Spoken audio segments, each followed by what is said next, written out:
for America's National Space Agency. The COVID-19 pandemic has disrupted planning and day-to-day operations, but NASA and its commercial partners have achieved many successful outcomes. These include launching American astronauts to the International Space Station and returning them safely to Earth, and returning that launch vehicle safely to Earth, launching a Perseverance rover to Mars, and preparing the Space Launch System's SLS rocket and Orion crew capsule for the first Artemis Deep Space Exploration Program mission next year. I'm pleased that NASA Administrator Jim Bridenstine is here to provide us with an update on NASA's missions and programs and the agency's plans for the future. Further progress on the Artemis program is critical to achieving the goals of landing the first woman and the next man on the moon by 2024 and establishing a sustainable presence on or around the lunar surface by 2028. Congress has given clear support for many key components of Artemis, notably the SLS rocket, the Orion crew capsule, human lander system competition, and various rovers and instruments to study the lunar surface. Last week, Administrator Bridenstine announced a detailed plan for the Artemis program, projecting total cost of $28 billion between fiscal years 2021 and 2025. Continuing bipartisan support for Artemis is essential, but members need confidence in NASA's long-term plan. I hope the administrator will lay out the detailed cost and schedule for Artemis to help give us that confidence. The Artemis program receives a justifiably large amount of attention, but we should also recognize the tremendous success of the Commercial Crew program. On May 30, the NASA SpaceX team launched American astronauts on American rockets from American soil for the first time since 2011. Commercial Crew represents a true public-private partnership where the government buys services from space companies. It would be helpful if the administrator would highlight how NASA is implementing lessons learned from Commercial Crew development. In November of last year, this committee passed the NASA Authorization Act, demonstrating strong support for Artemis and Commercial Crew. The legislation also strongly supported NASA's key science priorities: aeronautics research, planetary exploration, STEM education, and other initiatives. Today, Administrator Bridenstine can provide an update on these missions and describe any major impacts on cost, schedule, or operations caused by the pandemic. NASA plays an important role in America's whole-of-government approach to securing the space domain for exploration, science, and commerce. Great power competition in space is a reality. China's space ambitions are well known, and the Chinese Communist Party has devoted enormous resources to military and civil space programs. NASA recently signed a memorandum of understanding with the newly created U.S. Space Force to bolster collaboration on standards and best practices for space operations, scientific research, and planetary defense. Administrator Bridenstine may want to comment on the Memorandum of Understanding and where he sees opportunities for collaboration with the Space Force. Even with this year's successes, program vulnerabilities remain. As the Artemis program progresses, we should remain vigilant to protect and strengthen international partnerships, particularly those built around the International Space Station and low Earth orbit research. We should ensure that groundbreaking initiatives such as robotic Mars missions and planetary observatories continue making progress. Maintaining focus on Artemis and other missions will require continued support and funding from Congress.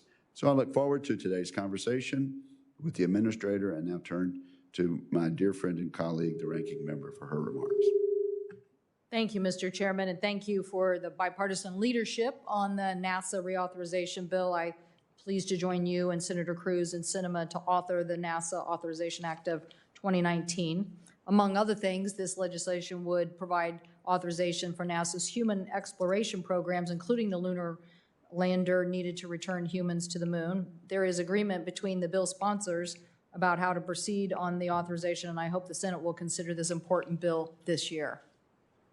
NASA's recent economic impact analysis shows that in 2019, the agency generated more than $64 billion in economic output, supported more than 312,000 jobs nationwide, and NASA and the space industry, particularly important in the state of Washington, where space activities account for $1.8 billion of our state's economy, with companies like Blue Origin, SpaceX, and Aerojet Rocketdyne. Thousands of Washington jobs are dependent on this growing space industry. I always say there's a reason we have the Space Needle. So 2020 was a significant year for NASA. For the first time in 9 years, NASA astronauts launched to space from the U.S. soil. And for the first time ever, those astronauts launched on a commercial spacecraft, marking the dawn of a new era for NASA. 2021 promises to be an even bigger year for the agency. 2 commercial providers will begin regularly carrying astronauts to the International Space Station. 2021 will also see the first launch of NASA's Space Launch System, which will return astronauts deep space in a few years. I am looking forward to watching Americans exit the lunar lander, which will be built in the state of Washington, and step onto the surface of the moon for the first time in more than 40 years. And I am very enthusiastic about the Artemis program, which will put the first woman on the moon.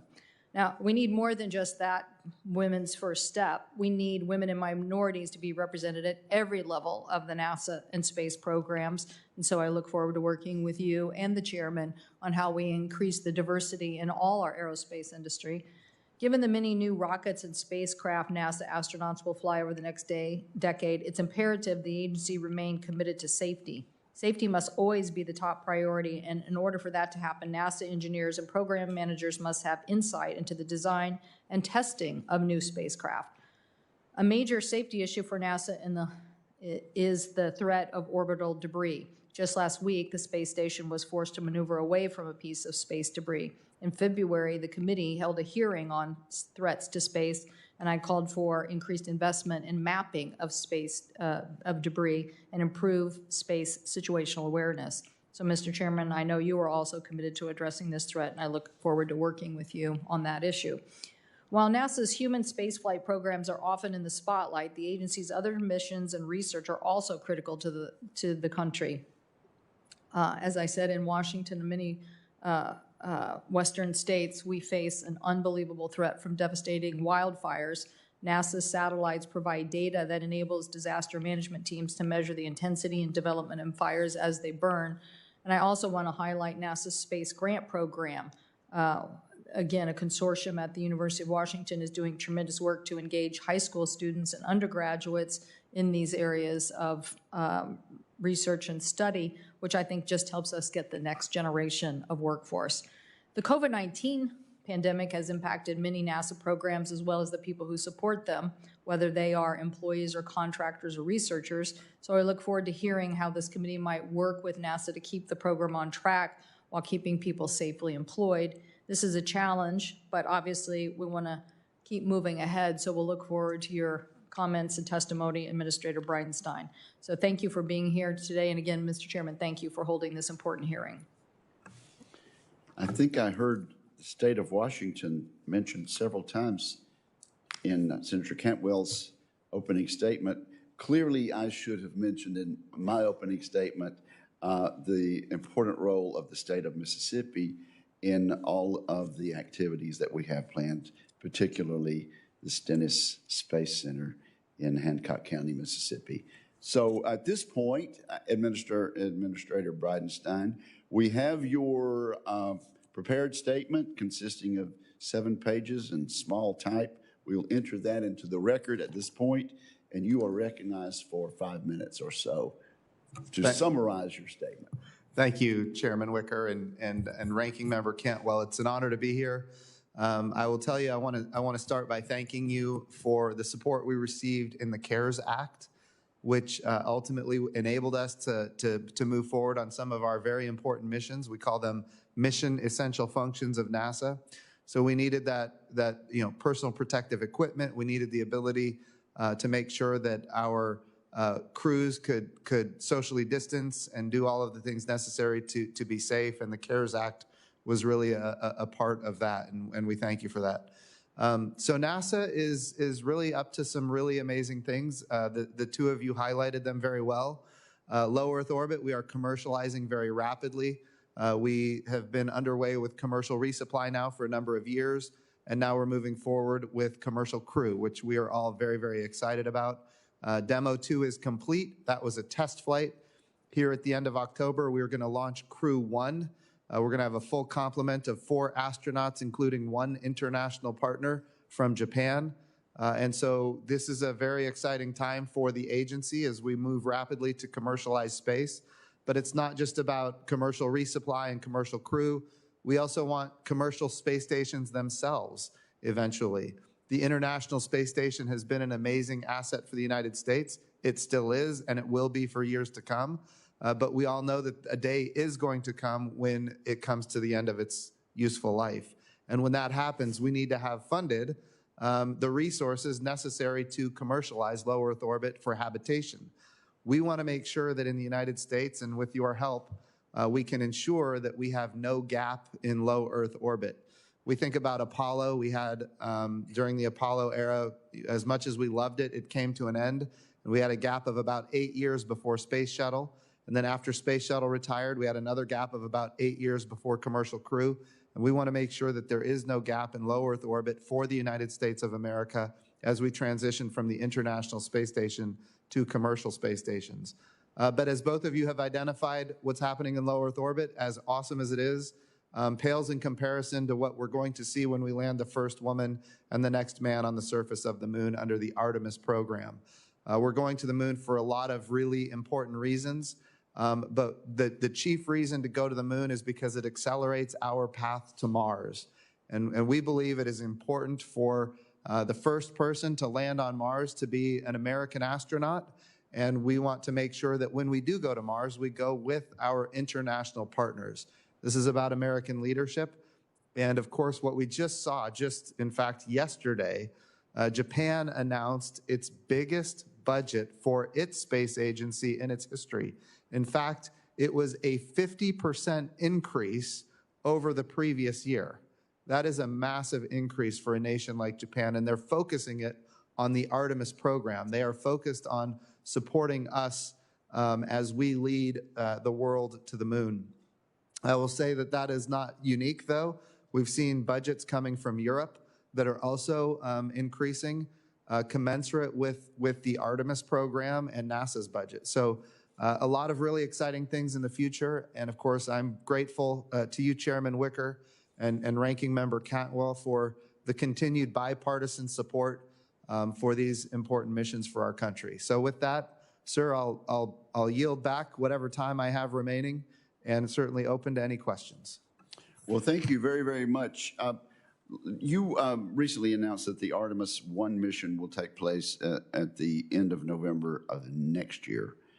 Part of the role of my home state of Mississippi is in these testing the Space Launch System rocket engine.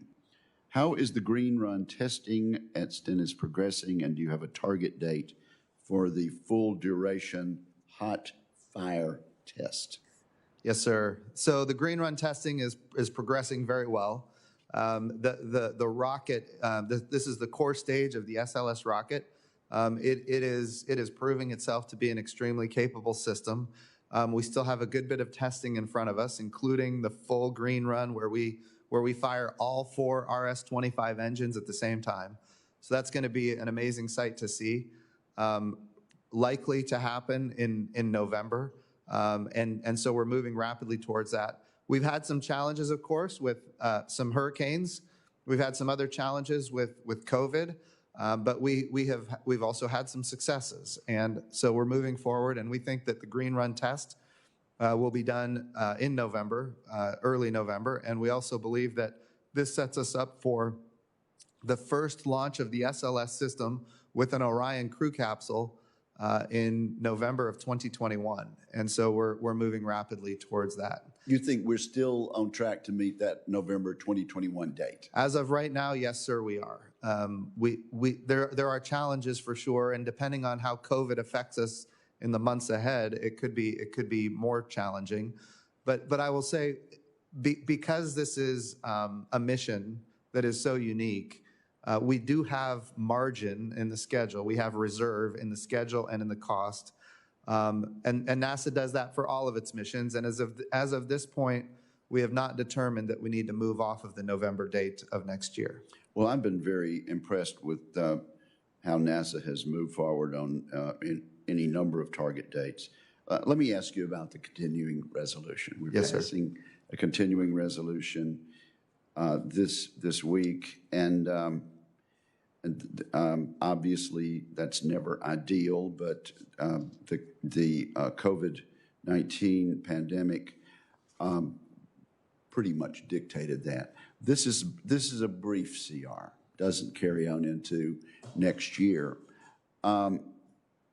You have spoken about the problem of a long-term continuing resolution. If you will, please discuss the broader impacts of if we can't get our job done in November and December, what that would mean for your programs. Yes, sir. So the hardest part right now is that human landing system.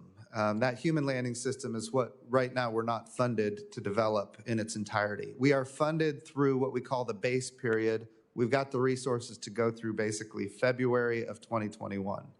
And so between now and February of 2021, I think we're okay. But if we get to February of 2021 without an appropriation, that's going to really put the brakes on our ability to achieve a moon landing by as early as 2024. And so it's important to get these appropriations. I will also tell you, sir, the sooner we get the appropriations, the higher the probability of success. So we're very grateful that I know that the House and the Senate are moving towards a CR rather than a shutdown. We're very grateful for that. And I speak for the entire NASA workforce when I say that. But I will also say that the sooner we can get an appropriation, the higher the probability of success to the moon landing as soon as 2024. That's the appropriation. What about the authorization bill? How important is it to pass an updated authorization bill? So in my view, very important. I was an authorizer in the House of Representatives, and I can tell you what the authorization bill enables me to do as the administrator is demonstrate that this has strong bipartisan support that is lasting. Appropriations are 1 year in nature, and they give us what we need to fund the programs. But an authorization bill, this is a fundamental question I get everywhere I go as the NASA administrator.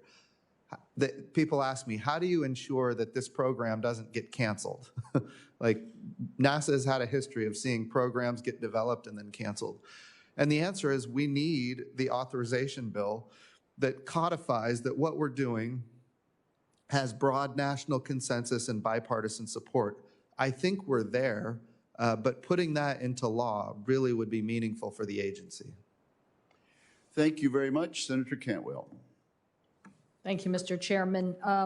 Administrator Bridenstine, one of the things that we hear a lot about as, again, we change and innovate is the skill level of the workforce in STEM. We work very hard on STEM education in the state of Washington and certainly want to work on it on a national perspective.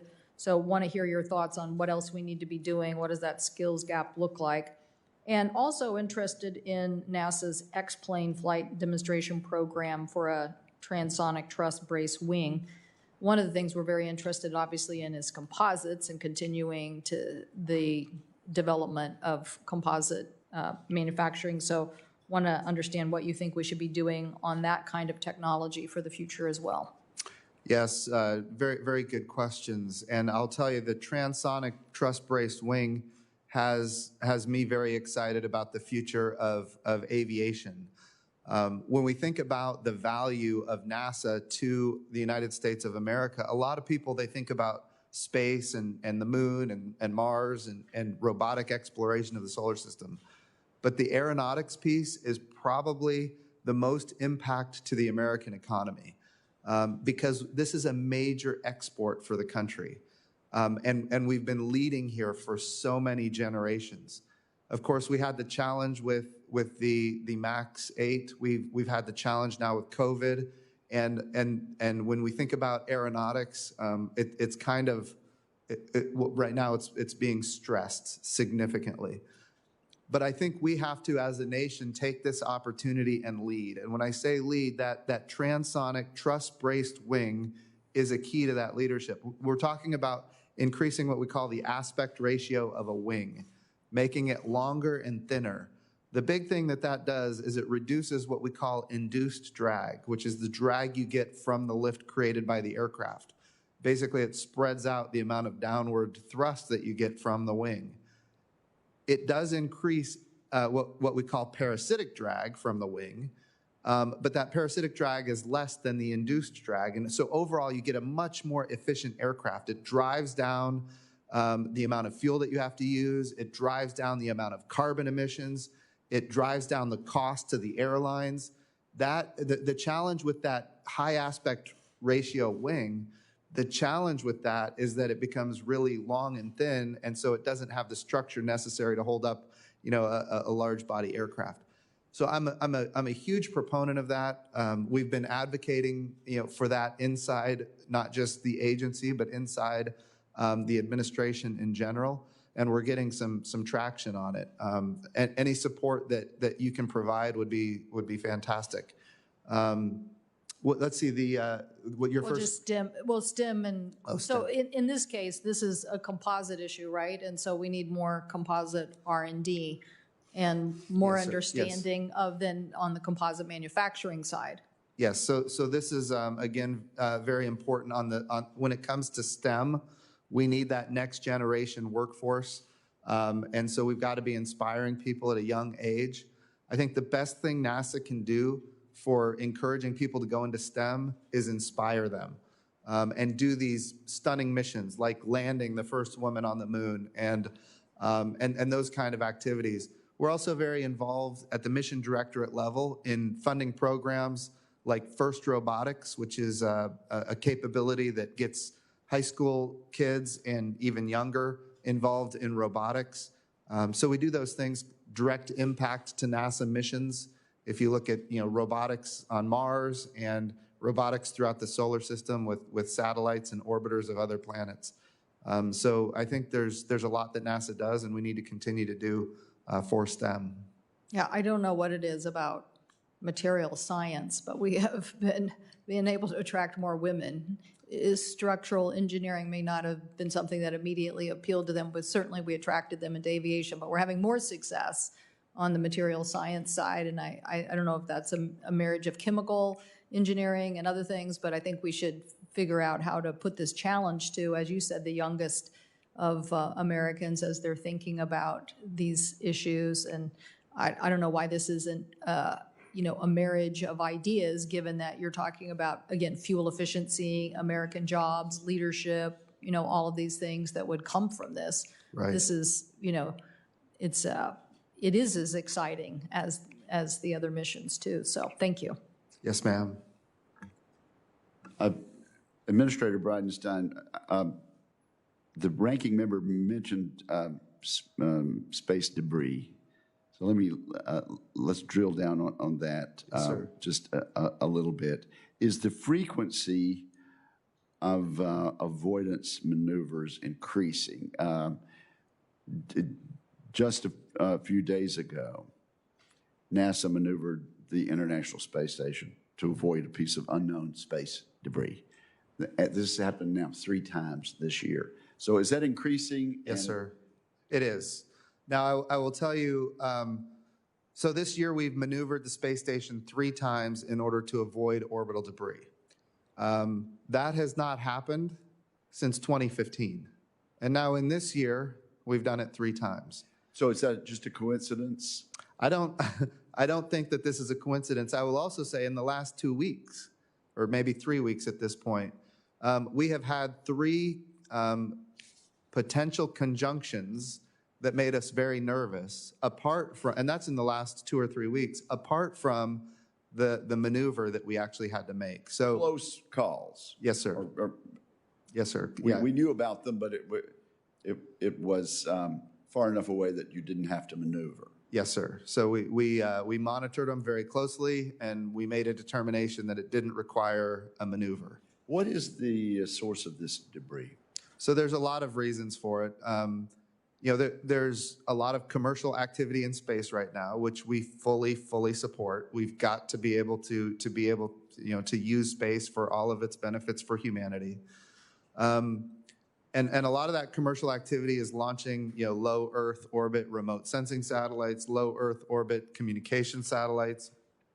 Low Earth orbit is tremendously valuable for communications because it's low latency. And so the types of signals that you can use and the standards that you use are more like a cell phone technology. Whereas when you think about geostationary orbit, which is very far from Earth, you have to use different protocols. So low Earth orbit is where all of these constellations want to be.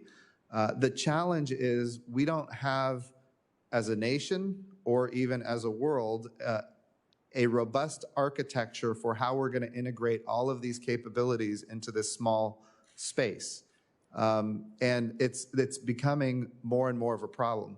The president signed. It's not a small space, but it's a finite. It is. It is. And the challenge is the probabilities of impact are measured based on the amount of data that we receive, the probabilities of impact are measured in, 1 in 1,000 chances, 1 in 5,000 chances, 1 in 10,000 chances.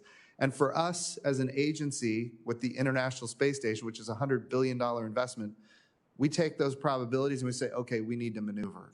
But Okay, are these functioning objects or are they junk? Both. When I hear debris, I think of something left over from something in the past. Yes, sir. So this object that we had to maneuver for just a few days ago is unidentified. We don't know what it is. We don't know where it came from.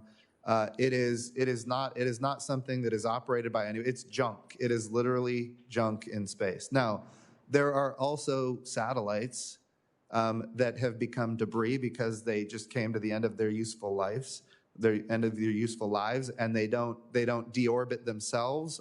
They will over a number of years, but they're still there now. And then we also have just a lot more activity from our international friends, if you will, and they don't necessarily all follow the debris mitigation guidelines established by NASA and supported by the U.S. government. So there's no international protocol yet on space debris. What we have international guidelines that NASA creates, the U.S. government adopts, and then those get adopted, at the UN and other places. The question is, what are we doing to make sure that people adhere to those guidelines? Anybody can say they follow them, but the question is, how do you follow up and make sure that they actually are? And how do you prove that they're not if they're not? So there are guidelines that have been developed by the United States and have been adopted by the United Nations. Yes, and in fact, individual countries then need to sign on? Is that ideal? Well, yes. I mean, it's better that they sign on than not sign on. But a lot of countries sign on and then they don't fully adhere to those principles. Okay. Well, just one other thing, and then I'll recognize Senator Gardner, who's in the queue. The Department of Commerce intends to or has taken over the Space Situational Awareness Mission for civil and commercial entities. Do you support that, and how would authorizing the Office of Space Commerce to take over this function from DOD be helpful? A couple of things. Right now, you have the Department of Defense that is responsible for fighting and winning wars in space now with the Space Force and U.S. Space Command.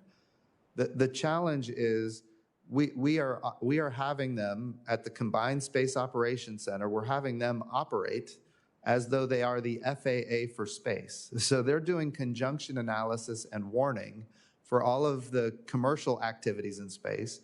They're doing it for all of the international activities in space.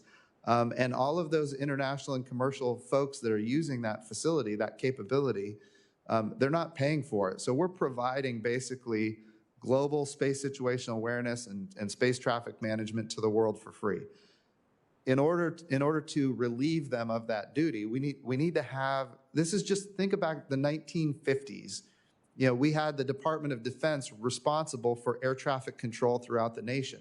Now, it wasn't as crowded back then, but there came a time in 1958 when President Eisenhower said, we're done with this because there were too many mid-air collisions. He said, we're done with this. We need a civilian agency that can do this activity. We are now there for space right now. So we need to take the unclassified data from the Combined Space Operations Center. We need to flow that to the Department of Commerce, and we need to combine that data with commercial data. It's all about data. It's about quantity and quality of data. We need to take that data, combine it with commercial and international data to create a single integrated space picture that can be shared with the world. And by the way, the world needs to support us in that effort. So if we're doing space situational awareness and space traffic management, the rest of the world is not, that creates a big problem. Is there broad consensus within the administration for this move? Yes, sir, 100%. And it's being done administratively, I understand. Well, when you say administratively, right now, these activities are being done by the Department of Defense. The challenge right now is the Department of Commerce, under an executive order, basically a Space Policy Directive 3 from the President, the Department of Commerce should be picking up these missions. But they don't have the authorities provided by Congress at this point, nor do they have the appropriations provided by Congress. And so we're kind of in limbo right now. But So you need the appropriators to address this issue, and hopefully late in the year or early next year, and this needs to be a provision in the next authorization bill. Is that correct? I would be very supportive of that. Thank you very much. Senator Gardner. Thank you, Mr. Chairman, and thank you, Administrator Bridenstine, for your service and all the work that you do for NASA and our aerospace companies in Colorado and beyond. It's imperative that we preserve America's leadership and innovation in science, particularly in space. We certainly know our adversaries are working very diligently to undermine our leadership, and our space programs obviously continue to be the envy of the world. And nations like China and others are trying to steal our ingenuity and displace U.S. leadership. Mr. Chairman, I'd like to enter into the record a CNBC Global CFO Council article dated March 1st, 2019, entitled "1 in 5 Corporations Say China Has Stolen Their IP Within the Last Year." I would also like to enter a May 12, 2020 Space News article entitled "Space Force Vice Commander, China Can't Be Allowed to Buy Bankrupt U.S. Space Companies," which highlights concerns raised by Lieutenant General David Thompson regarding how Chinese interests may seek to invest in companies being squeezed by the COVID-19 pandemic. Finally, I would like to enter into the record a Reuters article dated September 15th entitled "Exclusive, White House Asks U.S. Agencies to Detail All China-Related Funding," which outlines a request by the Office of Management and Budget to understand how funding may be aiding China in unintended ways. Look, we know that Chinese actors are stealing intellectual property from American businesses. We know that they are using their corporate social credit system in a very worrisome way, and that many of the criteria of the system envisions that it could be used to require the transfer of technology or make it easier for Chinese interests to steal American intellectual property. A report from the Commission on Theft of American Intellectual Property estimates that China steals up to $600 billion worth of American intellectual property every year. To put that into perspective, every single year, China is stealing property from the United States worth nearly 3 times the size of the entire GDP of the nation of Portugal. That theft is enabled in part through China's internet security law, which was implemented back in 2017, which allows them to review sensitive company information that puts IP and human rights equally at risk. But it's not just this misguided law or China's unyielding quest to upend freedoms of all kinds around the globe. Without someone to step in and stop them, China thinks they'll get away with this kind of behavior. Administrator Bridenstine, do you agree that China has a clear history of stealing American intellectual property? Senator Gardner, you asked for 3 items to be admitted into the record. Yes, correct. Objection, that will be done. Now, Thank you. Administrator Bridenstine, do you agree that China has a clear history of stealing American intellectual property? there is no question. And on the Reuters story that the chairman kindly entered into the record there regarding OMB's request to federal agencies, I'd like to share a quote from the article which reads, "A spokesman for OMB confirmed that agency effort, telling Reuters that to ensure the U.S. remains strong and in a position of strength against rival nations like China, OMB has asked federal agencies for all funding meant to counter China or which could aid China." Do you share the White House's concern and belief that we should be taking a hard look at how our efforts at the federal level could be benefiting China? Yes. Do you agree we should be concerned with potential Chinese interests seeking to invest in U.S. companies and what that could mean to our economic and national security? Yes. Given your answers to those questions, do you agree it only makes sense for NASA to consider Chinese investment as part of its contracting process? Yes. Thank you, Mr. Chairman. The answer is absolutely 100% yes. And Thank just so you know, we're grateful for your leadership on this. I can tell you're very passionate. I would also say how that's done really matters to NASA. What we have to do as an agency is make sure that we don't put ourselves in the role of CFIUS, or we don't put ourselves in the role of the Department of Justice or the FBI.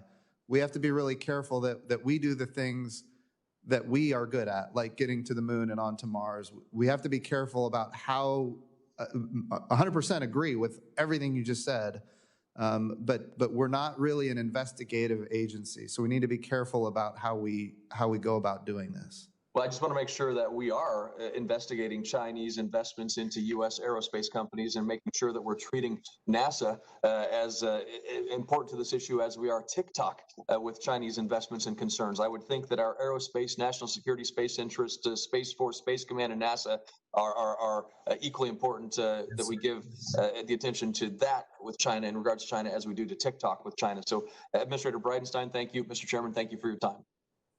Well, thank you very much, Senator Gardner. Let me say, there are no other senators in line. I have another question, but I know a number of offices are listening, and if members of the committee intend to ask questions, they should let us know, because if not, this may be the last round of questioning. Mr. Administrator, let's talk about the Enhanced Upper Stage, EUS, or Block B. The Enhanced Upper Stage will allow NASA to make full use of the SLS. I'm concerned that the budget request defers funding to develop this. How necessary is this, and what suggestion do you have for the Senate and the House?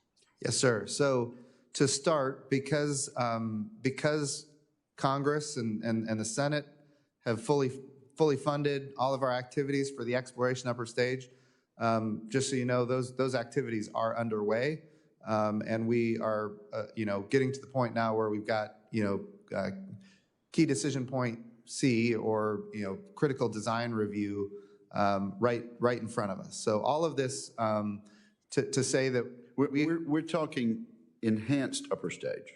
Yes, sir. Okay. Yes. All right. Well, it's EUS. Some people call it enhanced. Some people call it exploration upper stage. But we're talking about the same thing. Okay, good. Just want to make clear.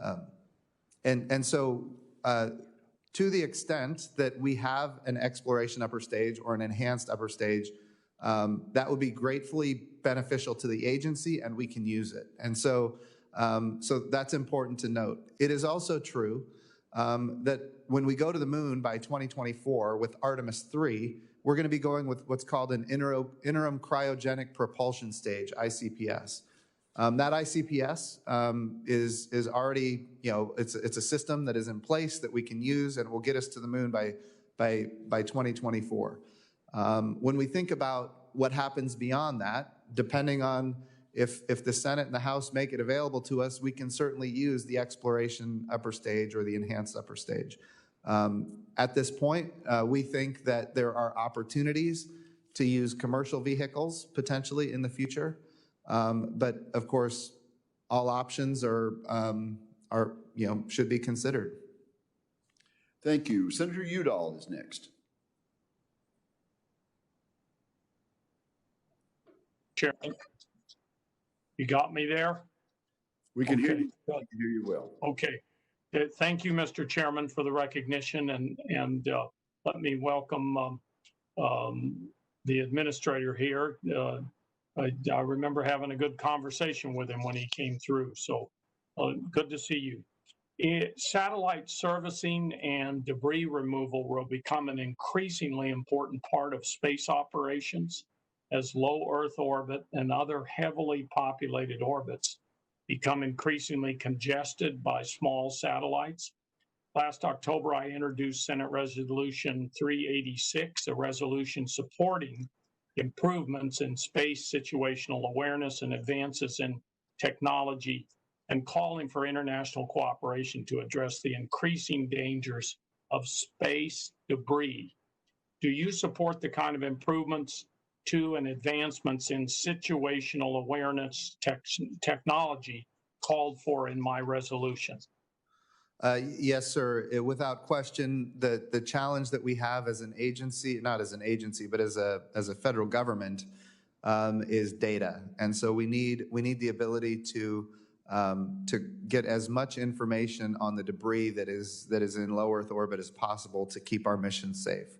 Yes, sir, we need new, more, and better technology and data. Appreciate that answer. How important is it to ensure international cooperation on this issue and implement the 21 guidelines for space sustainability agreed to by the United Nations Committee on Peaceful Uses of Outer Space? So without international support, we end up, not getting the results that we're going to need. So without question, the United States of America is the preeminent space nation, but others are very rapidly developing and deploying space assets and creating debris that needs to be dealt with. So I'm very supportive of international agreements that mitigate the debris, and of course, international agreements that enable us to see and respond to the debris as well. Thank you for that answer. New Mexico's space industry is growing rapidly. Companies such as Virgin Galactic, Spin Launch, and Up Aerospace call New Mexico home. And I'm glad to hear that NASA is beginning to partner with some of these commercial spaceflight companies as well as others. Besides using these commercial space entities to eventually take individuals to the International Space Station and conduct other training for NASA personnel, is this an opportunity for NASA to increase other experiments and tests conducted from places like Spaceport America in New Mexico? And if so, what sort of experiments and testing would NASA conduct? Yes, sir. We do these activities through what we call the Flight Opportunities Program, which is resident in the Space Technology Mission Directorate at NASA. That Flight Opportunities Program has already conducted, I think it's over 700 different experiments and technology demonstrations using commercial suborbital vehicles. Everything from vertical takeoff and landing using rockets to horizontal takeoff and landing using rockets, but also high altitude balloons. And so we've done hundreds of these kind of experiments, and there are huge opportunities in front of us. So the value is, if you're trying to get access to microgravity, there's really only a couple of ways to do it. One is, a drop tower. You drop something, from the top of a building, and you've got a second or two of microgravity. After that, we have parabolic flight, where you take an airplane and you put it on a parabolic trajectory, and you can get 20 to 30 seconds of microgravity. After that, you have to fly all the way to the International Space Station, which is, tens of millions of dollars and of course, very, very challenging. It takes years of training, for example. But that commercial suborbital capability that you just mentioned gives us a great opportunity to do experiments for 5 or 10 minutes in microgravity, which is a lot more than the 20 or 30 seconds we can get from parabolic flight. What does that mean? We can test things. You asked what kind of things we could test. Well, right now we've been using it to prove that we can do 3D printing in microgravity, which is very difficult, but it can be done, and we're proving that we can create the technologies capable of doing that. 3D printing is hugely valuable when you do space flight, because you want to take as few things as possible, but be able to make things in space. We think about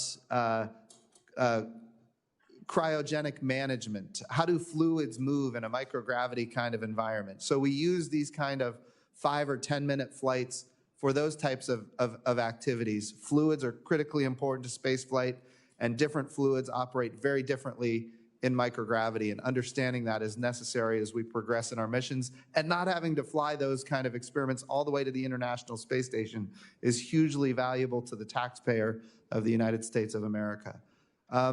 There are other experiments that we do. We're looking at, in fact, right now, for the first time, one of my initial initiatives as the NASA administrator was, what about human-tended payloads? A lot of these experiments are conducted by university researchers or private institutions, and some of them wanted human-tended payloads. Well, we now have an opportunity to accept human-tended payloads. Wouldn't be NASA astronauts, but they would be commercial, suborbital scientists or researchers that can fly on these commercial vehicles funded by NASA. So that's a huge development that we've just put forward. And I think eventually we're going to be able to use these vehicles to in fact fly American astronauts as well for training and experiments and other capabilities. So I really think, Senator Udall, there is a great future here with commercial suborbital vehicles. Thank you, Mr. Administrator, for that excellent answer, and good to see the good work you're doing over there at NASA. Yield back, Mr. Chairman. Thank you, sir. I think the bipartisan sentiment expressed by Senator Udall is widely shared. Senator Capito. Thank you, Mr. Chairman. And Administrator Bridenstine, it's nice to see you again, however remotely.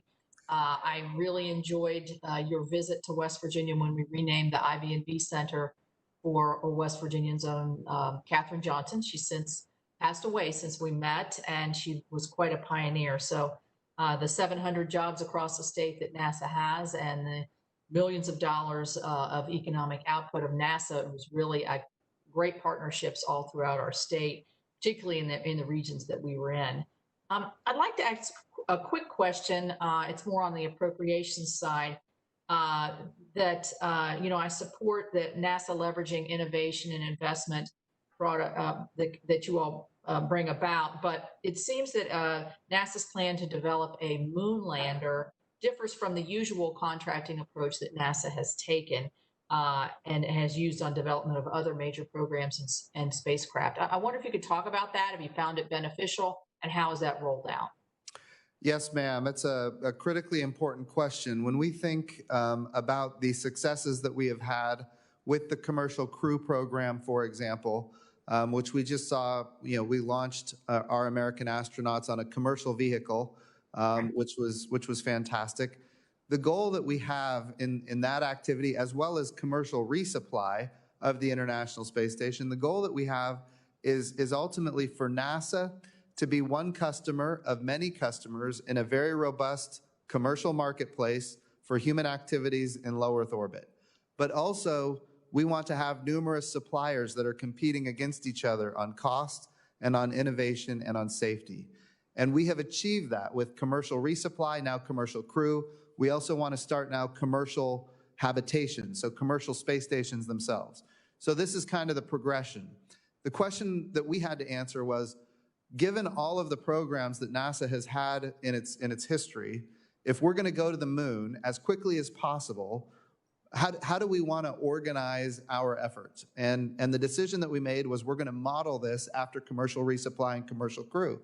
And so we said we're going to partner with commercial industry to go sustainably to the moon, again, with the intent that they get customers, maybe not initially, but eventually, that are not NASA, and where they're competing against each other on cost and innovation and on safety. And if we can do that, we can drive down costs, we can increase access, we can have sustainability at the moon, which the Apollo program never delivered on.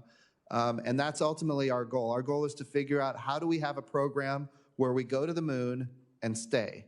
And that commercial capability is ultimately what we think is a big part of that success that we're going to see in the future. So in the initial, in the phase at which you're in right now, are you finding that there are those private and commercial entities that want to join this space, that there's enough to provide for competition? Or is this something that maybe our educational institutions and other private businesses could be developing towards? What are you finding in that space? So right now, ma'am, we had initially, when we did this program to start, we had 5 proposals, and a number of those proposals had large capital investments behind them from the private sector already. So I think that there is lots of capability here already. We have selected 3 of those 5 proposals, and of course we're grateful for the funding that we got from the House and the Senate for what we call the base period. So now we've got 3 commercial lunar landers under development right now in the base period, which ends in February of 2021. And then from that point in February, we're going to make a determination whether or not there's 1, 2, or even 3 of those companies that we believe can get to the moon as soon as 2024. And so Well, I would say, yes, ma'am, we've had a lot of support from private industry for this activity. Good, good. I introduced with Senator Sinema the 21st Century Space Grant Modernization Act, which is included in the reauthorization that we passed. And I think you and I have talked about how the space grant program really benefits people all across this country. Have you had any stops and starts during the COVID era with this? Are you still processing the proposals in a timely fashion? And what's the status of that program? So as of right now, ma'am, we're okay, but it's going to be more challenging as time goes on for sure. So we provide grants to universities for them to deliver on specific tasking. And of course, universities are having challenges delivering on that tasking, the same as NASA. When we do things at our centers, if we have an outbreak at a center, our people can't go to work any more than the people at a university can go to work. So this is a nationwide challenge that we're going to have to deal with. So there is a day in the future when we're going to have to make tough decisions, and those decisions are going to be maybe we don't start a new project and we use the funding that we receive for the continuation of the projects that have fallen behind, or we're going to have to come back to the House and the Senate and request additional appropriations in order to do the new starts. So I want to be clear.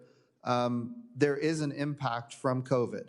We've been successful as an agency moving forward with missions that we call essential, and now we're opening up very rapidly missions that we call mission critical functions, which would have an impact to the agency, but they're not quite as high of an urgency as mission essential functions. But there will be an impact for a lot of missions that are not in those two categories, and a lot of those early technology readiness level capabilities that universities are involved in are going to see challenges. Thank you. Thank you. I yield back. Thank you. Thank you, Senator Capito. Senator Peters. Thank you, Mr. Chairman and Administrator Bridenstine. Good to have you here and hear your testimony. Congress just recently passed a bipartisan Pro-SWIFT Act that I authored with Senator Gardner to better predict and mitigate threats of geomagnetic storms and other space weather. And if the COVID-19 pandemic has taught us anything, that we need to be prepared for disruptions that can upend our economy and in a significant way. And Administrator, I know that you were the author of a similar bill when you were serving in the House, so I know you can talk quite a bit about this topic, and just like to get your sense of your concern about impacts of space weather and what they can have on everyday lives and the significant threat that they pose, and why this legislation is important, why you authored it in the House, and now that it's passed into law, what can we expect? Yes, sir.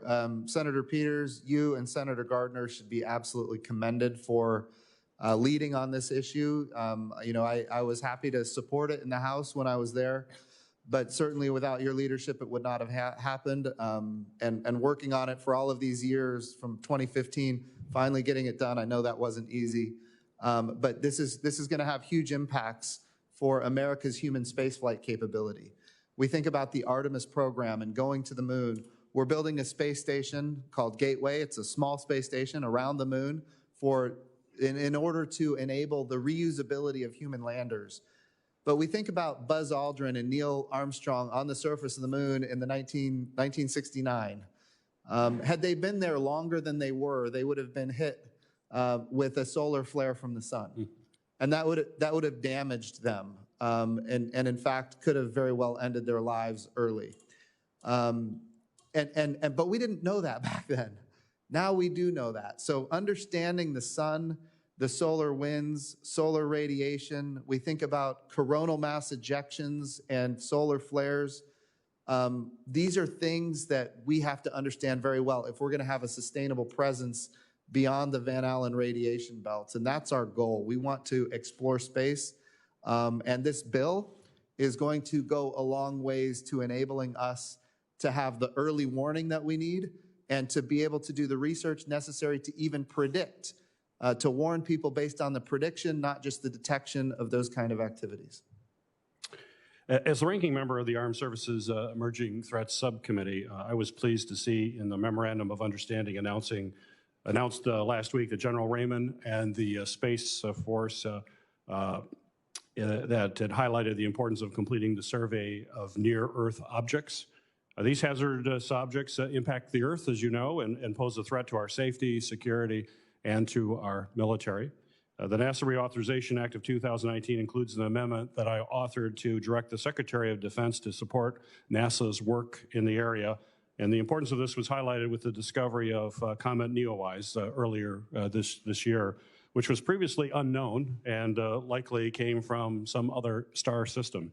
Can you talk briefly about the importance of completing the survey of hazardous objects, something that Americans consistently list as a top priority for NASA, and how the Department of Defense can help, particularly with respect to the deployment of a new space-based telescope to better track these threats?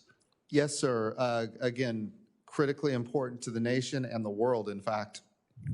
You know, I've often said, and others have said, you know, the dinosaurs didn't have a space program, and it didn't help them. So we think back to 2013 was my first year in the House of Representatives, and we saw the Chelyabinsk incident where we had this asteroid come in and explode over Russia. And while it didn't kill anybody that we know of, it resulted in over 1,000 people going to the hospital and broken windows and damaged buildings. That was an asteroid. I don't remember how big it was, but it was on the something like 30 meters big in diameter. So we think about that incident, and then we think about how those incidents happen throughout history. There have been other incidents. So in the early 1900s, there was an incident that took out like 800 square miles in Russia, for example. So yes, we need to be able to detect these objects. We need to make sure that we do have a near-Earth object surveillance mission, partnering with the United States Space Force. We're doing that already with the Space Surveillance Telescope down in Australia. NASA and partnered with at the time it was Air Force Space Command, to put our own algorithms into their mission. Their mission, of course, is to detect nefarious activities in space. Our mission is to look for bolides in space, but we put our algorithms into their space telescope. It's now in Australia, delivering great work for the Air Force or Space Force now, and we as an agency get to detect bolides. So that's a great partnership. And extending that partnership into new domains we would be very supportive of that. Right. Thank you for your testimony. Appreciate it. Yes, sir. Thank you. Thank you, Senator Peters. Senator Thune. Thank you, Mr. Chairman. Minister Bridenstine, welcome Sir. to the committee. Did you make your annual trek to South Dakota? I have not. COVID might have gotten in the way of that one, but there will be another day. Good. Well, you're a little busy, and we appreciate that. The global space economy has greatly expanded over the last 10 years, meaning that United States leadership in space is more critical now than ever before. And I think, as you know, we have lots of discussions around here about allocation of tax dollars, how to get the best return, whether or not investments in some areas make sense. So could you describe how the American taxpayer stands to benefit from continued investment in NASA missions and programs, and what this investment means for job growth, technological advancement, and economic prosperity in the United States? Yes, sir. So I'll just start with maybe a little history here. When we think about the Apollo program, a lot of people didn't really know what was going to materialize from the Apollo program. But right now we're having a hearing, and these cameras are on, and people are watching all over the country using DirecTV or Dish Network or internet broadband from space. They might be listening to it on the radio with XM radio. So these are communication capabilities born from this little agency called NASA, all tied to that early NASA era.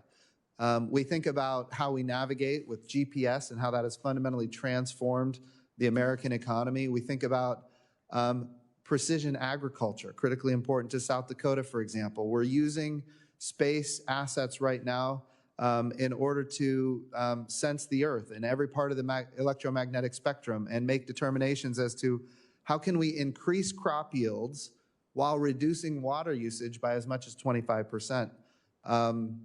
And so that's going to feed more of the world than ever before. So it's how we produce food, how we produce energy cleanly, so that, you know, pipelines, we can detect leaks early, shut those leaks down for, you know, greenhouse gases, so that energy companies don't get fined by the EPA, for example. So NASA is playing a role there.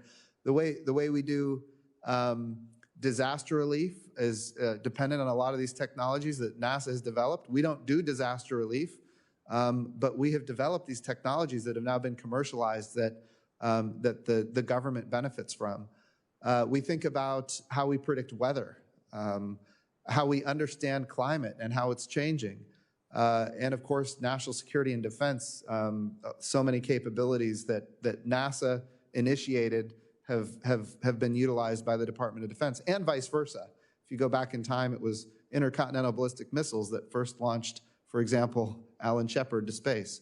So I think these technology development programs have demonstrated that, you know, we really don't know at the end of the day where all of it goes, but we know this: the investment, the return on investment is huge. Now, those are things that we really can't measure. But I hear a lot as the NASA administrator, I hear about Tang and Velcro, for example, because of the Apollo program and how those were, you know, I guess, very nostalgic kind of capabilities that were promoted in the Apollo era. But it goes so far beyond that. But we did an economic impact study because I wanted to understand what is the impact. And disregarding everything I just mentioned, just the direct economic impact to the United States for the year 2019 was $64 billion.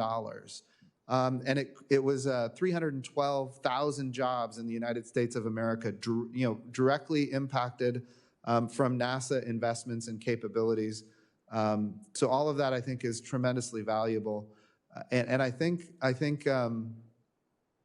if you want to get a very specific return on investment, it's hard to measure that. Just, you know, we've been working remotely, and I use this little camera that's in my cell phone. That camera was developed for a Mars mission in the 1990s, and then it was licensed by Nokia, for example, and put into a phone. And all of a sudden, now everybody on the globe has these cell phones with cameras in them that are used to communicate all over the world. And of course, that's been proven to be very valuable during the COVID era especially. So I think the return that we get from NASA is overwhelming and well worth. Sir, I think maybe sometimes it's missed by the public that we as an agency get about 1/3 of 1% of the federal budget, like less than half of 1% of the federal budget. And the return on that has been just astonishing. Yeah, indeed, and that's a long and a very good list, and one that probably, I'm guessing a lot of us sometimes don't appreciate just how much impact that's had.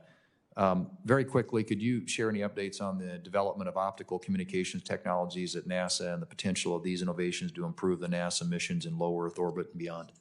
Yes, sir. So optical communications, basically you get a very high frequency, which means you can pack a lot more data. So you get very high data rates. And optical communications are not, the spectrum is very narrow, and so you're able to prevent jamming in ways that you can't do with radio communications.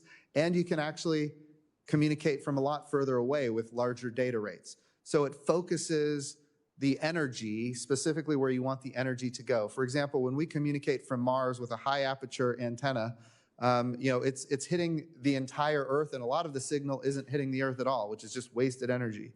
But if you can put it into optical communications and narrowly focus it, you can target not just the Earth, but you can target a very specific point on the Earth. Maybe, you know, an area the size of the state of South Dakota, for example. So optical communications have tremendously valuable impacts. Right now, we're partnering with the Space Force to do a laser communication technology demonstrator that they're going to fly on our behalf. And we're going to use that kind of technology to communicate the great data and information that we get in future missions to Mars or other places in the solar system. Thank you. Thanks, Mr. Chairman. Yes, Thank sir. you, Senator Thune. Senator Sinema. Well, thank you, Mr. Chairman, and thank you to our administrator for testifying today. NASA partners with universities, and those partnerships provide significant benefits both to NASA and to the universities. All three Arizona public universities, the University of Arizona, Arizona State University, and Northern Arizona University, provide students with hands-on STEM education and research opportunities thanks to the Space Grant Program and other NASA partnerships. For example, the University of Arizona is a leader on the OSIRIS-REx mission, which will bring the first asteroid sample to Earth. And at ASU, the Psyche mission marks the first time a university has led a deep space NASA mission. Once the spacecraft launches in 2023 and arrives at the asteroid in 2030, the Psyche ASU team will be the first scientists to study an asteroid which is remarkably similar to a planetary core. In the past, Administrator, you've testified to this committee that university-led missions are more likely to be on schedule and under budget. I appreciate your continued support for these valuable NASA university partnerships. But just last week, I learned of some potential changes to the near-Earth object surveillance mission at the University of Arizona, and that raises some important questions. As you know, in 2005, Congress required NASA to discover 90% of near-Earth objects 140 meters and larger by 2020. The University of Arizona's Dr. Amy Mainzer has been a leader on this issue for years and has led the precursor projects in this area. 3 months ago, NASA approved an organizational plan that put Dr. Mainzer in the role of survey director for the surveillance mission.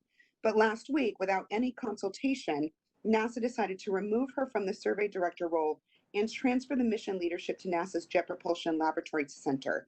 Could you explain this decision to transfer the mission leadership?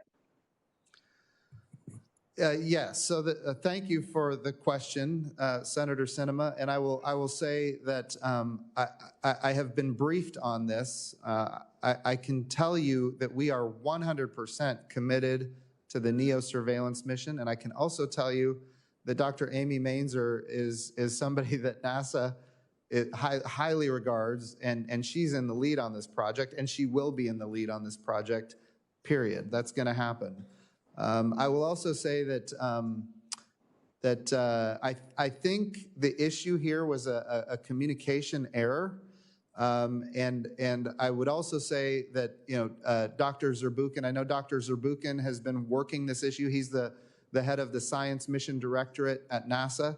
I'll tell you, he is 100% committed to this mission and making sure that we get this organizational structure right. But I think this has. I want to be really careful what I say here, but I think this issue has been resolved, and I think it has been resolved in a way that is very favorable to all parties.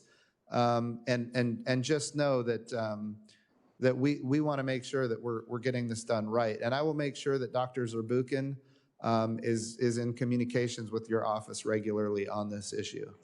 I appreciate that very much, Administrator. We have not heard any information since last week clarifying this change. And of course, as you can imagine, we in Arizona are very interested in ensuring that the University of Arizona and Dr. Mainzer retain this position in this very important mission in partnership with NASA. So I'll move on to my next question. Some at NASA have said that directed missions need to be led out of NASA centers and not universities. Now, we know that's not a statutory requirement, and it appears to be inconsistent with the evidence that university-led missions, such as OSIRIS-REx, have proven to be cost-effective. Can you talk a little about your position? Should directed missions be led out of a NASA center, or is university-led appropriate?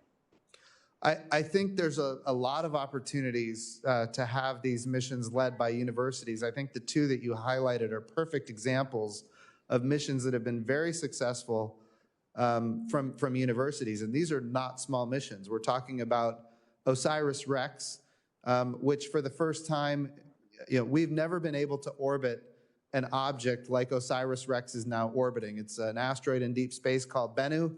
And in fact, we're going to do for the first time in American history, in October, we're going to go down and we're going to grab some material from Bennu for the first time ever and bring that back to Earth. So an asteroid return mission. And that mission, of course, is led by the University of Arizona. And then, of course, you mentioned Psyche, which is in the asteroid belt on the other side of Mars, in front of Jupiter, but a huge steel ball that is likely to be a planetary core that came apart at some point in history. We've never been able to study a planetary core before, and now we're going to be able to do it, and it's led by by Arizona State University. These two missions, I think, are perfect examples of what can happen when you have the university lead. And I know you're very well aware of this and you're a champion of it, but when a university leads, You get the scientists and the engineers that are sitting side by side and making determinations. So NASA comes in and we say, hey, here's the budget and here's the schedule. What can you do? The universities propose, and other nonprofit kind of research institutes, they propose. When NASA selects a university, you get the scientists and the engineers, and they are forced to make trades early in the process. And because of those trades, they're able to keep schedule and they're able to keep budget.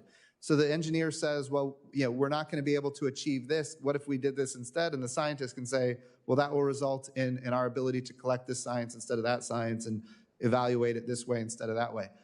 And those trades made early in the process result in schedule and budget actually being maintained. And even better is that students get involved. And so graduate students, even undergraduate students. So it's really it's government, it's academia, and it's students that come together, make it happen, and keeps cost and schedule. And then you have students that are graduating with hands-on experience that is tremendously valuable for our agency and our partners that help us develop capability. So I'm a huge advocate of enabling universities as much as possible.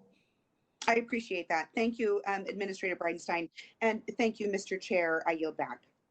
Thank you very much, Senator Sinema. Senator Sullivan is next.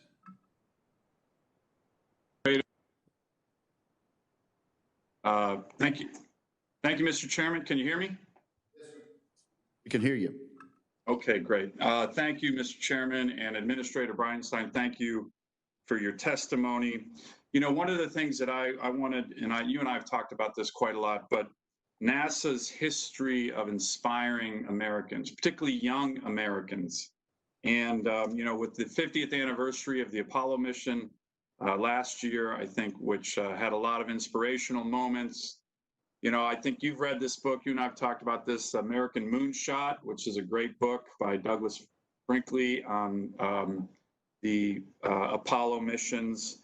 I actually think that with the work you're doing right now, the Artemis program, the work that other agencies, not other agencies, but companies like SpaceX and others are doing, it's an incredible moment of the next generation to be inspired, young Americans to work for you, to get involved in this mission, to get involved in the vision. You were just talking to Senator Sinema about your collaboration with universities. I've raised the issue of the movie The Martian a couple times, one of my favorite movies, in part because it's so inspiring for young people. Can you tell me in a little bit more detail what you are doing to kind of really inspire the next generation of Americans, young Americans, who we can rely on for their science and technology expertise to really get them not only involved, but leading on the next exciting phases of NASA's mission? Yes, sir. So I will tell you the biggest thing that we can do as an agency to inspire that next generation that you talk about is we have to do stunning achievements. And as you identified, that's really what the American Moonshot was all about in the 1960s, and that's what the Artemis program is all about today. So when we think back to the 1960s, if you walk around people at NASA today and you ask them what made you get involved in the space business, the ones who are old enough will tell you that they can tell you exactly where they were when Neil Armstrong and Buzz Aldrin were walking on the moon. And of course, we did 5 moon missions after that. Every single one of them was impressive and inspiring, and that got that generation inspired to do space. I'll tell you, my generation, we were inspired by the space shuttles. I remember the first space shuttle launch. I was in kindergarten, and then we think about some of the setbacks that we saw with the shuttles, the Challenger and Columbia, and my generation, we remember exactly where we were when those events happened. Sorry to interrupt, but can I just ask you, what is NASA doing Yes, sir. right now to help get the word out? Are you going to campuses? Are you recruiting? Are you collaborating with Hollywood? I mean, Yes. what are you doing right now to actively get? Because I think we're at this moment. It's very exciting, and um, I think that the young people that I talk to see this as a great opportunity. But what are you doing exactly with some specifics to reach out, make them understand, and really get to a point where we can inspire a next generation of Americans to lead on these really important issues, and of course would have all kinds of knockoff effects that are positive for our country, our society, like the Apollo missions had. Absolutely, yes, sir. So we invest through the Science Mission Directorate into what's called FIRST Robotics, which gets young people involved in robotic capabilities. And of course, our agency is filled with people who were involved in FIRST Robotics when they were in high school or even before. We're engaging universities from the space grant and MUREP kind of opportunities. EPSCoR, for example.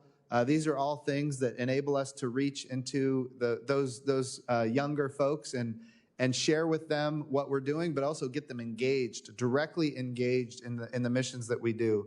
And of course, contracting with universities throughout the United States to do some of these big missions is actually very big as well.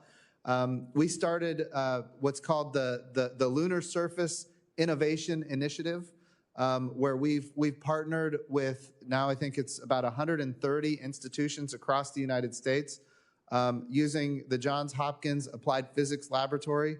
They are kind of the integrator of the program, where they're bringing all of these institutions across the United States, to include a lot of universities together to create things like surface power on the moon and dust mitigation on the moon, and how we're going to maneuver, rove on the moon, these kind of things, habitation on the moon. So how we're going to use the resources of the moon to live and work for long periods of time. So we're engaging young people across the United States through those different programs. And then of course, we even have programs that reach into elementary and junior high schools through the Office of STEM Engagement at NASA. Right. So we're doing what we can. You mentioned Hollywood. We're working. Now, I don't always mention Hollywood in these hearings, right? But I do think that there's an opportunity here to really inspire. There's been some great movies that have that ability. So are you doing anything with them or other media types that can get the word out? Absolutely. So we are creating a new program called Private Astronaut Missions, and we're working every day to make sure that people who are everyday people that want to go to space and do things, that we're making space available to them. Now, those private astronaut missions are going to come with a price tag. We're not flying people to space for free, but certainly there's a lot of interest there from Hollywood and others, and so we're going to leverage all of that capability. Great. Well, thank you on that, Mr. Chairman. I appreciate it. And if there's any other issues you want the Congress to work on you with that involves this issue of inspiring the next generation of Americans with the work that you're doing, let us know. I think it's a bipartisan issue here in the Senate that a lot of us want to get behind. So thank you. Keep up the good work. Thank you, sir, and you can count on it. We will. We'll call you. Continued bipartisan enthusiasm about this subject matter. Senator Blumenthal. Thanks, Mr. Chairman, and you're absolutely right that there is bipartisan enthusiasm, and I'm pleased to be a supporter and very passionate supporter of space exploration. My recollection, perhaps reflecting my age, about the first space exploration by man was the Sputnik, which was a sign of American potential failure. And then, of course, a great recovery by this country, not without its mishaps and obstacles, but very, very inspiring in the end. And space has always inspired Yes, sir. man. My fear is that the moment that a lot of young potential scientists and explorers may be seeing right now is their dad being laid off from an aerospace company or contracting coronavirus. On Earth here, we have a pandemic. And I'm concerned about the effects of that pandemic on our aerospace industry, about potentially losing a whole class of early career scientists and losing companies that are struggling. I see them in my state of Connecticut. And in particular, in the area of aeronautics, I note that the NASA investment in aeronautics is just 3% of the total budget. I wonder whether you think that's sufficient, given the important impact of aeronautics, not only on scientific development, but also, quite honestly, on jobs and economic progress. Connecticut is known as, at least we know ourselves as, the Aerospace Alley. We're very proud of our role in aeronautics and aerospace, and I'd like to know whether you think that that budget should be increased. So I think a lot has changed in our country, as you have said, and we think about the coronavirus pandemic, we think about the challenges with MAX 8, and that has had a devastating effect on aeronautics in general. I do believe that at this point in American history, now is not the time to rest on our laurels, and I think there is room for additional support that we're going to need. This is a huge export for our country, which, as you identified, creates tons of jobs, and it offsets the trade deficit that we have around the world in a significant way. We saw when Boeing had its challenges with MAX 8, it impacted the GDP by about 0.5%. I mean, that's a huge impact because of aeronautics. So I think the lesson taken from that is that if we were to make the right investments, earlier Senator Cantwell asked me about a trust-braced wing. I think that's one investment that would be tremendously valuable. But I would also say, and this might be of interest to Connecticut, we need small core engines using advanced materials, higher pressure and temperature capabilities, because what we need out of our engines are higher bypass ratios for more fuel efficiency, fewer carbon emissions. Those are investments that we're investing in this budget. But I can also say that as we go forward, when we think about years in the future, it would be, there are very few investments I can think of that would have a bigger impact for the American economy than sustaining our leadership in aeronautics. So why not invest more? It's only 3% of your budget. So I think we have a good investment for this budget for where we are right now. But I think as years go by, this is going to be an area that we're going to have to consider even more.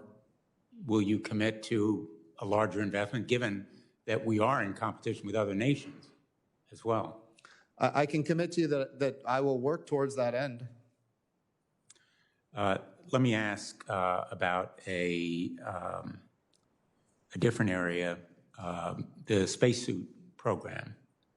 As you know, on August 31st, the NASA Office of Inspector General notified the Congress of an impending audit examining NASA's management and development of the next generation space suits for the lunar missions and future deep space exploration. I have concerns about the issues with the current acquisition strategy for that next generation spacesuit and the potential effect that it could have on companies in Connecticut. As you well know, Connecticut is very deeply involved in spacesuit development and production. Should we be concerned that there are technical and schedule issues with the next generation spacesuit, and what are you doing about them? Yes, sir. So the key, I think, on the spacesuit issue is when we go to the moon, it's, as you know, an entirely different spacesuit because you've got dust. You have to be able to walk. The spacesuit that we use on the moon is very different than the spacesuit we use to do spacewalks on the International Space Station. So what NASA is doing rapidly right now is developing that capability. And for the moon landing for Artemis 3, we're going to be developing that internally, but we're doing it with an intent and forethought to make sure that what we want to see in the future is all of the production capabilities of these spacesuits be transferred to the commercial sector. And I think that follows along with our goal when we talk about the human landing system being developed commercially. We want spacesuits developed commercially as well. So we're moving towards that very rapidly. If there are specific things that we can work on together, I'm happy to. Well, I would like to work with you, but may I suggest that engaging the industry perhaps more positively and proactively might be useful as well. Yes, sir. Thank you. Thank you, Senator Blumenthal. Senator Rosen.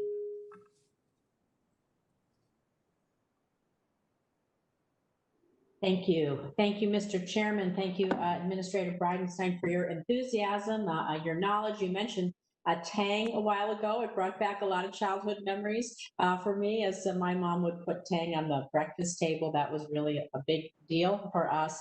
And I'm glad that you also mentioned MURAP, because I want to talk about that too, women and minorities in research.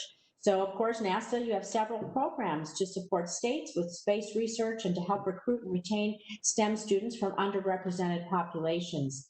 As you know, NASA EPSCoR has a joint federal state program designed to allow more states like Nevada to participate in space and aeronautics research. The Minority University Research Education Project, the one that you mentioned, MURAP, awards research grants to minority-serving institutions with the goal of diversifying NASA's workforce, as well as the larger STEM workforce.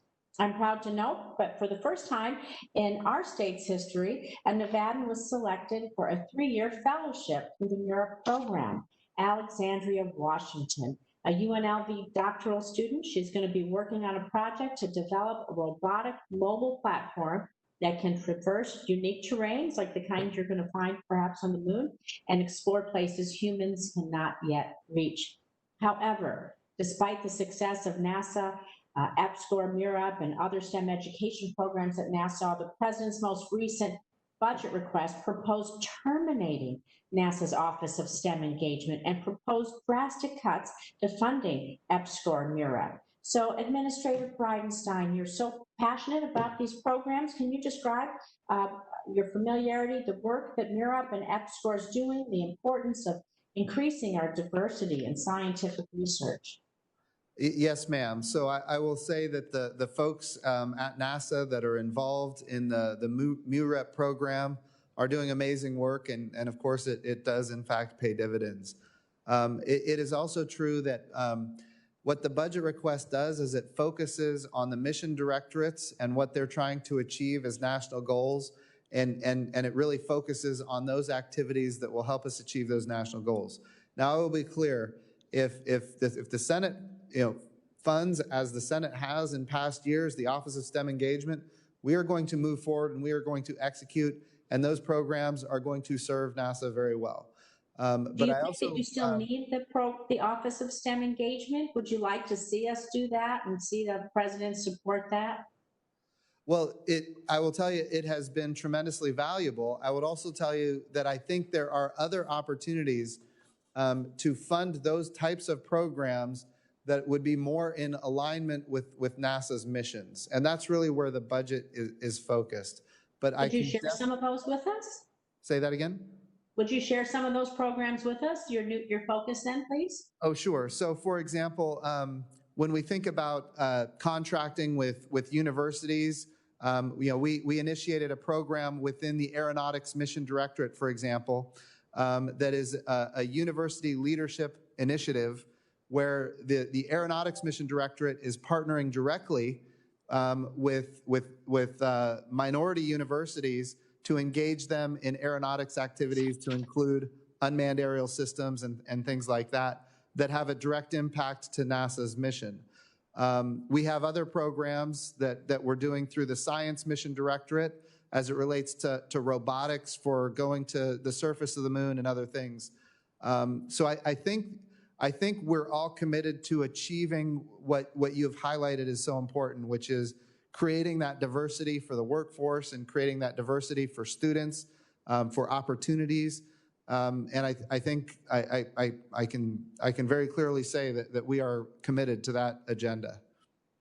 Well, I am concerned that you're trying to fold things into a one enterprise solution. And so moving forward, I'd really like to know how you plan to keep EPSCoR as a separate research enhancement program, not diluting its mission by folding it into other programs. And you know, speaking about our budget, and if we scale it down, how are we going to then inspire those future generations, our space ambitions, going to Mars, going to other places, if we don't invest in the next generation of NASA innovators?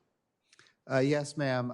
I think we are 100% committed to investing in that next generation and doing those really amazing, stunning achievements, like the Artemis program, where we're going to take not just the next man, but the first woman to the surface of the moon. And I can tell you, nobody is more excited than that than my 12-year-old daughter. And so I think these are the kind of things that we're focused on, and we want to move out on, and certainly engaging all along the way. MUREPs and other institutions that encourage that next generation to get involved in the STEM fields.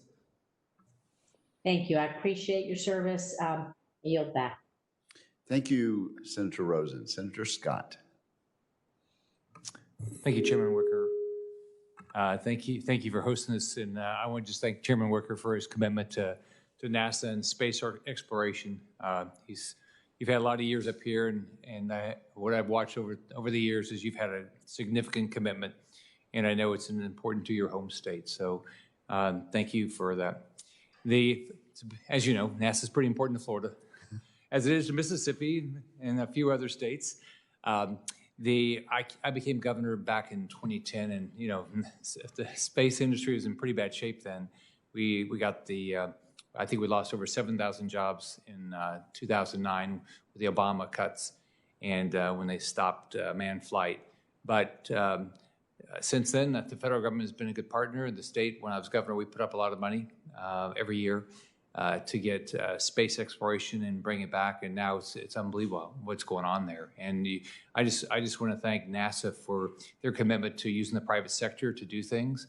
I think it was a big deal this summer to see the SpaceX launch, and so it was exciting to be there. I'm sure your 12-year-old daughter's excited. My 8-year-old grandson is committed to be the first man on Mars.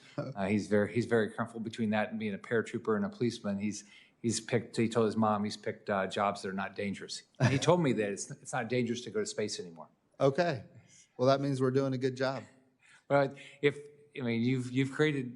I think what you've done is you've done a good job of creating excitement for these young people, and I think that's going to pay off not just for the space industry, but just for STEM education in the country. So thanks for doing that. Thank you, sir. So what do you need that you don't have to continue the goal that I know that you have and the president have and the Chairman Wicker has to continue to explore space and to do it in a responsible manner?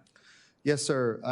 I think probably the biggest thing, and especially for the state of Florida, and I want to say the state of Florida it had benefited greatly when you were governor with the establishment of Space Florida and all those commercial activities and your leadership on that.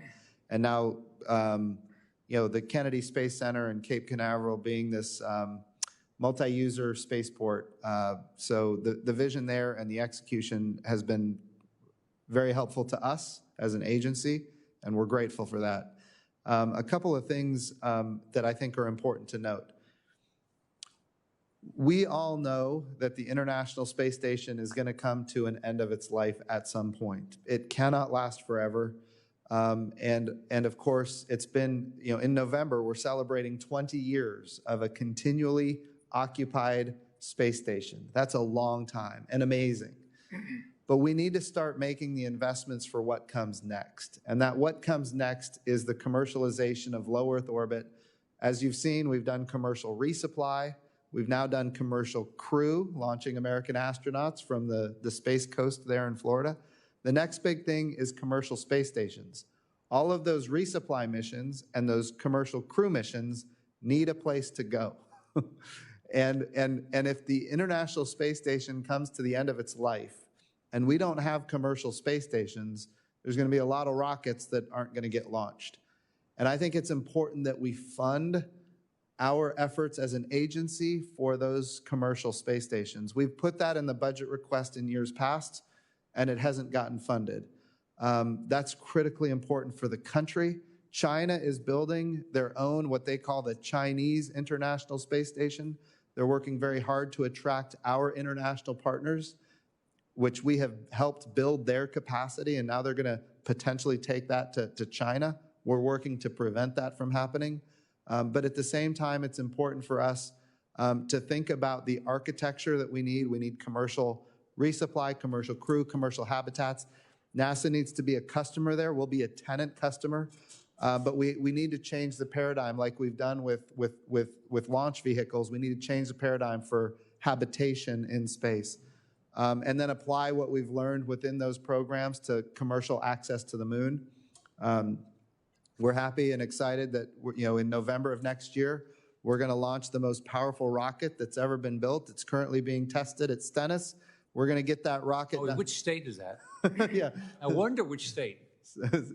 So without Mississippi, we can't get that rocket to Florida. And so it's an all of the above strategy. And certainly we're excited about launching that next year. So I would you asked what we need, and I'm making the best case I can that we need to start thinking about what happens next in low Earth orbit.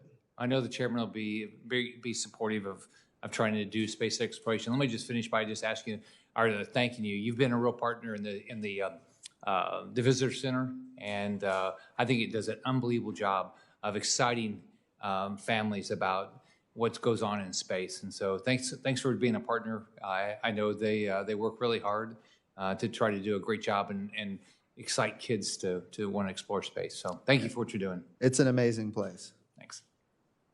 Thank you, Senator Scott, and thank you for that shout out for the Stennis Space Center in Mississippi.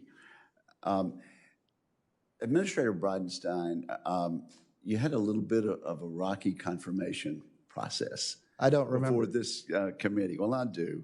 And let me just say that you have won over a number of skeptics, and I think the bipartisan support for the job you're doing has been indicated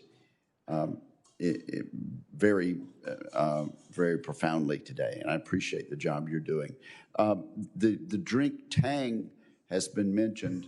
Let me just say that every time you've come on the screen today, you have been an advertisement for Mountain Dew, and I think PepsiCo needs to make a great contribution to NASA based on all of the publicity that you've given them today. That said, the hearing record will remain open for 2 weeks. During this time, senators are asked to submit any questions for the record. Upon receipt, our distinguished witness is requested to submit his written answers to the committee as soon as possible. Yes, sir. So with that, we conclude the hearing and express our appreciation to Administrator Bridenstine.